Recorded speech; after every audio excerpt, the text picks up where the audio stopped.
Hey everyone, welcome back to Corporate Decoder, the place where we decode the truth behind corporate filings for you.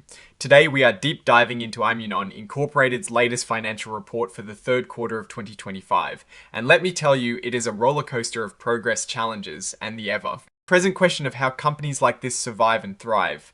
Before we dive in, if you enjoy deciphering these important corporate documents and want more straightforward takes on what these numbers really mean, make sure you are subscribed. And for those of you who want to connect with fellow finance enthusiasts and get even more exclusive insights, join our Discord community. The link is in the description below. So Imunon Incorporated, or IMN as you might see it, is filing its quarterly report. Think of this as a mid-year checkup for the company.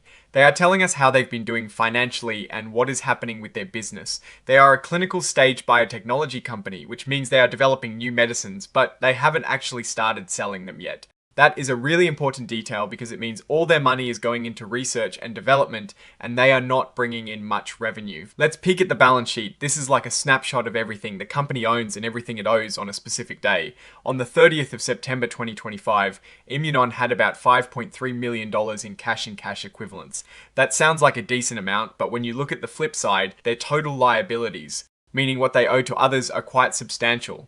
They had about $4.9 million in liabilities, so they have some cash, but not an overwhelming amount for a company in their stage of development. Now let's get to the heart of the operations, the income statement. This tells us how much money they made and spent over a period. For the 3 months ending the 30th of September, 2025, Imunon reported a net loss of about $3.4 million, and for the 9-month period ending the 30th of September, 2025, that loss ballooned to over $10.2 million. Compare that to the same period in 2024, where they lost over $14.5 million. So while they are still losing money, the losses seem to be shrinking, which is a positive trend. The biggest chunk of their expenses, as expected, is research and development. They spent over $5.2 million on R&D in the first 9 months of 2025. That is a pretty significant investment made to develop new treatments. This is where the clinical stage part really comes into play. They are investing heavily in the future hopes of their drug candidates. Looking at the cash flow statement, which tracks actual cash coming in and going out, we see that for the first 9 months of 2025, Imunon used over $10.2 million to fund its operations. This means they are spending more cash than they are bringing in through their normal business activities.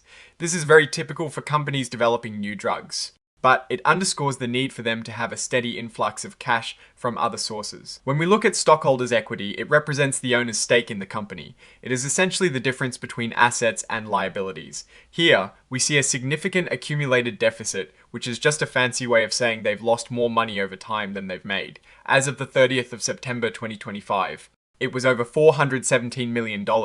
This is a common sight for early stage biotech companies. Now this next part is crucial. Imunon explicitly states there is substantial doubt about their ability to continue as a going concern. This is a big red flag. It means that based on their current financial situation, their cash on hand is not enough to cover their expenses for the next 12 months. They need to raise more money, and fast, through things like selling more stock or getting new partnerships. Without that, their ability to keep operating is in question. They are saying they have incurred substantial operating losses and have not generated significant revenue. Interestingly, on the 25th of July 2025, Imunon executed a 15-for-1 reverse stock split. What does that mean? Basically, for every 15 shares of stock people owned, they now own only 1. The idea behind this is usually to increase the stock price per share, often to meet exchange listing requirements. Like staying on the Nasdaq, it doesn't magically make the company more valuable, but it can make the stock look more attractive to certain investors. Then, on the 28th of July 2025, they announced a 15% stock dividend. This means shareholders received additional shares of stock, not cash. For every 100 shares they owned, they'd get 15 more. This is often done to reward shareholders without diluting ownership as much as selling new shares would. But it also doesn't directly improve the company's financial health. Imunon is actively using its at-the-market or ATM offering agreement. This is a way for them to sell shares of their stock directly into the open market over time at prevailing market prices to raise capital. They've sold shares through this agreement throughout 2024 and 2025, raising millions of dollars. This is a key strategy for them to keep the lights on and fund their research. The core of Imunon's business right now is their lead drug candidate, IM-001.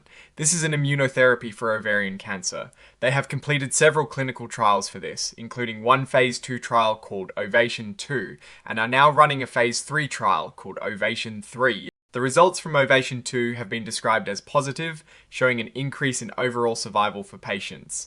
This is the big hope that drives all the investment and why they are still in business. They are also working on a DNA-based vaccine technology called Plaxine, with a COVID-19 booster vaccine candidate, IM-101, that has completed phase 1 clinical trials. While the vaccine results show safety and some immune response, it is still very early days for this particular candidate. So, what is the big picture? Imunon is in a very typical but very risky position for a biotech company. They are pouring money into developing potentially life-saving drugs, but success is far from guaranteed. Their biggest challenge right now is funding. They are burning through cash and have essentially admitted they might not be able to stay afloat for the next year without raising more money.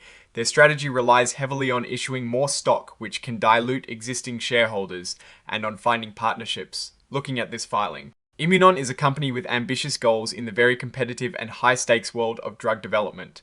Their lead ovarian cancer drug candidate, IM-001, shows promise with positive survival data, which is a huge step. However, the financial reality is stark. They have substantial cumulative losses, and their current cash position raises serious doubts about their ability to continue operating without further financing. The reverse stock split and stock dividend are financial maneuvers, not indicators of operational success. The reliance on at-the-market offerings to stay funded highlights their precarious financial position. The path forward is clear but challenging. They must continuously secure funding. And crucially, their drug development pipeline needs to deliver on its promise, without a major breakthrough or significant financial backing. The going concern warning is a very real threat. Alright, that is our breakdown of Imunon Incorporated's latest filing. What is your take on these numbers and what they signal for the company's future? Drop your thoughts in the comments. If this analysis was valuable, hitting that like button really helps, and subscribe for more deep dives. Don't forget to check out the Discord in the description. Thanks for watching. See you next time.